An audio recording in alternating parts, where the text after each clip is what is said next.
आसतु आज आम बनवा संपूर्ण ऑथेंटिक ओडिया सारू सुकुआ घांट। आपण हिसाब से पनीपरिया छोट छोट कर काटी धोई नेबे। तापर प्रेसर रे किछि बोट डाली आ पनीपरिया लुण हल्दी पानी दे दुईटी सीटी दे भल भाव सिझे नेबे। एपटे कड़ाई गरम करी तेल दे से किछि पंचफुटण सुखिला लंका तेजपत्र भूसंग पत्र दे फुटे नेबे।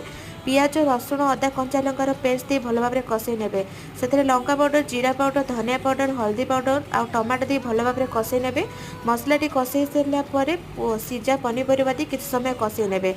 पनीपरियाटी कषे सारा पर से पूर्व रखि भाजिकी लुणी सुखा को दे छोट छोट कर भल भाव कषे नेबे।